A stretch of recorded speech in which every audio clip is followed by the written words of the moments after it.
सगळ्या राजकीय पक्षांनी जर ह्याला पाठिंबा दिला असता तर कोणत्याही एका पक्षाला याला फायदा मिळण्याचा कधीच प्रश्न उत्पन्न झाला नसता। राम जन्मभूमी अयोध्येमध्ये श्रीरामाच्या मंदिराचा लोकार्पण उद्घाटन जो आहे तो 22 जानेवारीला होत आहे आणि त्या अनुषंगाने अनेकांच्या मनात अनेक प्रश्न निर्माण झालेले आहे। याच विषयावर बोलण्यासाठी आपल्यासोबत विश्व हिंदू परिषदेचे राष्ट्रीय महामंत्री मिलिंद परांडेजी आहेत। मिलिंदजी, राम जन्मभूमीचा लोकार्पण होत आहे, विश्व हिंदू परिषदेसाठी आणि देशातील कोट्यवधी लोकांसाठी एक बहुप्रतीक्षित क्षण आहे तो। मात्र त्याला धरून आता काही आरोप प्रत्यारोप किंवा नकारात्मक गोष्टी पण होत आहेत। अनेक लोक त्याला लोकसभा इलेक्शन जो होणारा निवडणूक त्याच्याशी जोडून पाहत आहेत आणि अनेकांना असं वाटतं की भाजपला एक फायदा मिळावा यासाठी पूर्ण तारीख 22 जानेवारी आणि हे सगळं असं रचण्यात आलेलं आहे। काय आपलं म्हणणं आहे, विश्व हिंदू परिषदेचं म्हणणं? असं आहे की रामजन्मभूमीचा निर्णय आणि ती रामजन्मभूमी हिंदूंची आहे हा निर्णय आदरणीय सुप्रीम कोर्टाने दिलेला आहे। कोणीही रामजन्मबद्दल प्रश्न मनात आणताना सुप्रीम कोर्टाची जी स्थिती आहे त्याचा विचार केला पाहिजे। म्हणजे आपल्या ज्युडिशरीबद्दल इतका अविश्वास दाखवणं हे अपमान करण्यासारखं आहे, त्याचं ही अत्यंत चूक गोष्ट आहे। सुप्रीम कोर्टाने दिलेला निर्णय की ही जमीन हिंदूंची आहे। दुसरी गोष्ट, जेव्हा असा आरोप केला जातो आहे की भाजपला सत्तेत बसवण्यासाठी हा विषय केला जातो आहे, हा राजकीय मुद्दा आहे।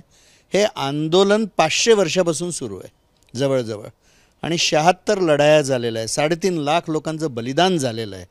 विश्व हिंदू परिषद तर या आंदोलनाशी संतांच्या आज्ञेने 1984 मध्ये जुळली, त्यामुळे आंदोलन खूप जुनं आहे। 3.5 लाख लोकांनी आपलं जीवन ह्याच्यामध्ये आत्तापर्यंत अर्पण केलेलं आहे। त्यामुळे आत्ता सुरू केलेला कुठला नवीन विषय असा हा मुळीच नाही। दुसरी गोष्ट, आलेला निर्णय हा सुप्रीम कोर्टाने दिलेला आहे। ह्याच्यामध्ये खूप जुन्या काळापासून कोर्टामध्ये केसेस चालू आहेत आणि त्यामुळे असा आरोप करणं हे खूपच चुकीचं आहे। दुसरी गोष्ट, हा मुद्दा राजकीय कसा आहे? खरं म्हणजे रामजन्मभूमीच्या मुद्द्याला एवढा वेळ लागावा ही शर्मेची गोष्ट आहे की 80-90% जिथे हिंदू ज्या देशात राहतात आहे तिथे राष्ट्रपुरुषाचं मंदिर बांधायला 500 वर्ष संघर्ष करावा लागावा, ह्याच्याबद्दल खरं म्हणजे विचार करण्याची आवश्यकता आहे की इतका वेळ का लागला। आणि म्हणून खरं म्हणजे खूप उशिरा होतं आहे, ते खूप आधी व्हायला पाहिजे होतं, असं काम आहे। दुसरा विषय ह्याच्यामध्ये की हे जे मंदिर बनतं आहे हे आमचे राष्ट्रपुरुष आहे।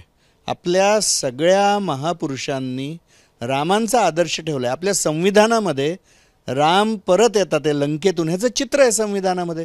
दुसरं की तिसरं चित्र पुष्पक विमानातून ते परत येतात हे आहे।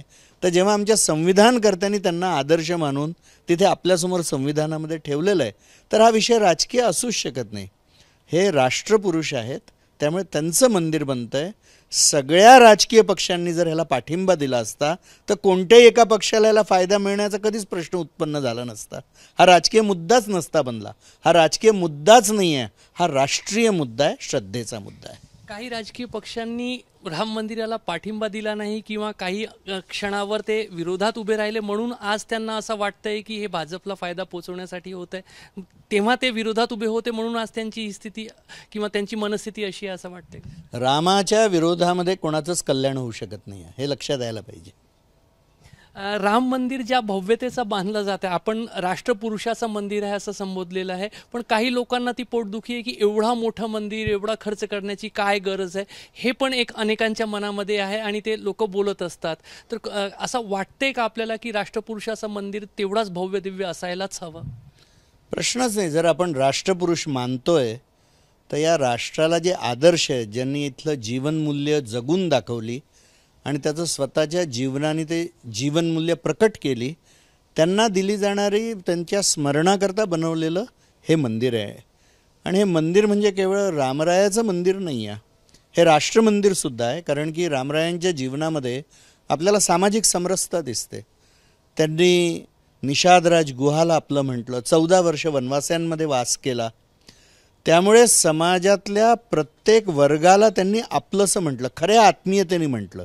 हिंदूंनी कसं जगावं हे दाखवून देणारं त्यांचं जीवन आहे सामाजिक समरसतेचं। या मंदिरामध्ये जो कोणी दर्शन घेईल त्याला या सामाजिक समरसतेचं आठवण होणार आहे।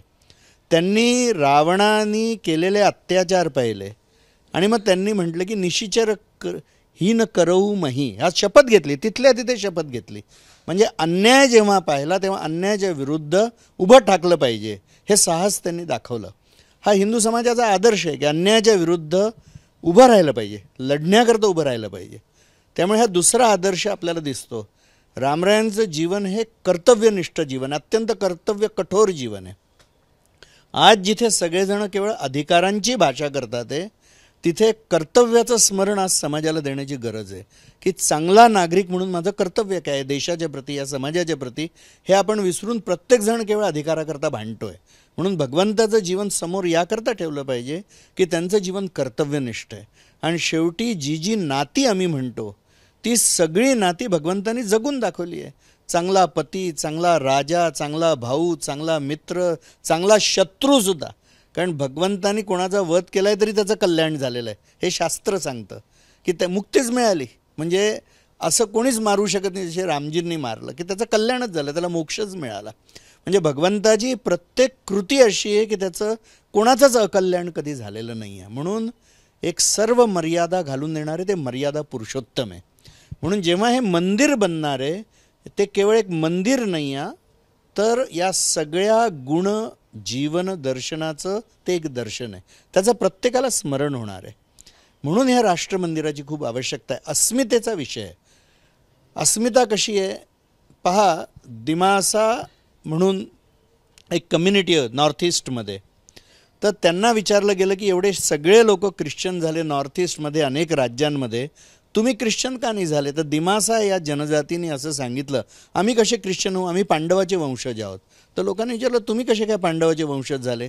तर ते म्हणाले की हिडिंबा जिच्याशी भीमानी लग्न केलं ती आमच्या समाजाची होती आणि म्हणून आम्ही घटोत्कचाची सगळी मुलं आहोत, त्यामुळे आम्ही वंशज पांडवांचे आहोत.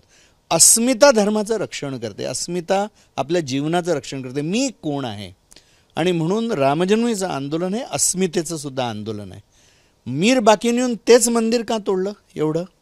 कारण की हिंदू समाजाचा अपमान करायचा होता म्हणून तिथे मस्जिद बांधण्याचा प्रयत्न झाला. आणि म्हणून स्वाभिमानाचं प्रतीक म्हणून सुद्धा रामजन्मभूमीचं मंदिर आहे. आणि म्हणून हा अस्मितेचा विषय, राष्ट्रीय आदर्शांचा विषय, हा स्वाभिमानाचा विषय, हा जीवन मूल्यांचा विषय, आणि शेवटी म्हणजे जन्मभूमीचं मंदिर हे एकमेव मंदिर आहे. रामाची मंदिरं अनेक आहेत. आणि जे लोक म्हणतात की मंदिर बांधून काय होणार आहे, अशा म्हणणाऱ्यांनी स्वतःचं घर सोडून दुसरं काही बांधलं आहे का कधी? त्यामुळे त्यांनी आपलं घर बांधू नये, त्यांनी काहीतरी सेवेचं काम करावं, दुसरं बोलण्यासारखं करून दाखवं. आणि राम मंदिर बांधल्यावर सुद्धा प्रचंड सेवा होणार आहे. तर मंदिर आणि सेवा दोन्ही जास्त चांगलं आहे ना, दुधात साखर पडली. तर राम मंदिर फक्त एक मंदिर नाही आहे, तर अस्मितेचा विषय आहे, स्वाभिमानाचा विषय आहे, राष्ट्रपुरुषाचं मंदिर आहे. त्यामुळे जरी कोणाला वाटत असलं की एका पक्षाला त्याचा फायदा होणार असलं तरी विश्व हिंदू परिषदेला किंवा या आंदोलनाशी जुडलेले जे लोक आहे त्यांना तसं बिलकुल वाटत नाही. कॅमेरामॅन अतुल हिरडेसह रजत वशिष्ठ, एबीपी माझा, नागपूर. एबीपी माझा, उघडा डोळे बघा नीट.